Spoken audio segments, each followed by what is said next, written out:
Bonjour, bonjour les amis. J'espère que vous allez bien. Et aujourd'hui, je veux vous montrer une tradition, une petite fête française. Alors, comme je suis avec mon fils et avec ma femme, et comme j'aime bien cette fête, eh bien c'est la deuxième fois. Chut, Paul, s'il te plaît. C'est la deuxième fois que nous allons célébrer cette petite fête. C'est-à-dire, nous allons manger une galette des rois. Alors, je vous le montre ici. Bon, je vais tourner là. La galette des rois. La galette des rois. Je l'ai achetée dans un supermarché. Alors, il y a une pâte feuilletée, c'est-à-dire une pâte comme ça avec des tranches. Et à l'intérieur, il y a une espèce de crème qui s'appelle la frangipane. Je vais vous montrer à quoi ça ressemble et puis je vais vous expliquer.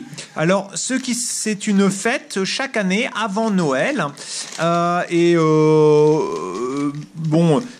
moi j'aime beaucoup, je trouve ça amusant. C'est très amusant et les enfants d'habitude aiment beaucoup.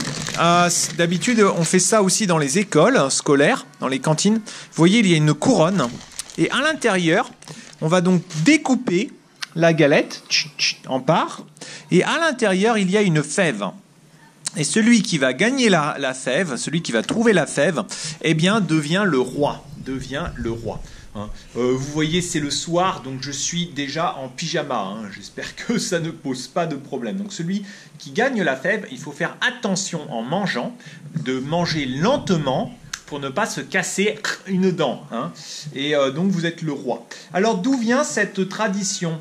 En fait, c'est une tradition, j'ai regardé un peu sur Wikipédia, et ce que je ne savais pas, c'est que c'est une tradition qui est très ancienne, puisqu'elle date de l'époque des Romains. Et les Romains, ils faisaient ça avec tout le monde, avec même les esclaves, et un esclave devenait le maître. Un esclave pouvait devenir le maître pendant une journée. Et donc, il pouvait tout avoir pendant une journée. C'était, je pense, un moyen d'avoir une certaine justice. L'esclave devient le maître et donc ça permet de renforcer les liens au sein de la maison, entre les esclaves et puis entre les maîtres. Et moi, surtout, je connais cette tradition parce que c'est l'aspect religieux, la galette des rois. On dit la galette des rois, mais qui sont les rois ? Eh bien, les rois, ce sont les rois mages. Les rois mages, vous savez, quand à Noël, l'enfant Jésus-Christ naît, les rois mages viennent, ils suivent une étoile et ils trouvent le bébé et puis ils lui font des cadeaux.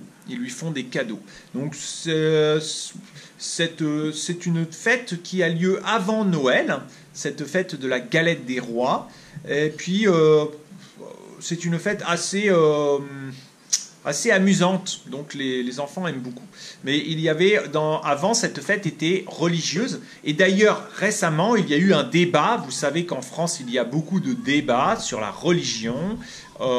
Pourquoi ? Parce que la population française change, les Français ne sont plus tellement catholiques, ils sont beaucoup moins catholiques, et donc beaucoup de fêtes qui étaient des fêtes traditionnelles en France, c'était des fêtes d'origine religieuse et elles sont remises en question. On va dire, non, il ne faut plus fêter la galette des rois parce que la galette des rois, c'est une fête religieuse catholique et donc la France est un pays laïque. Il ne doit pas y avoir de fête religieuse.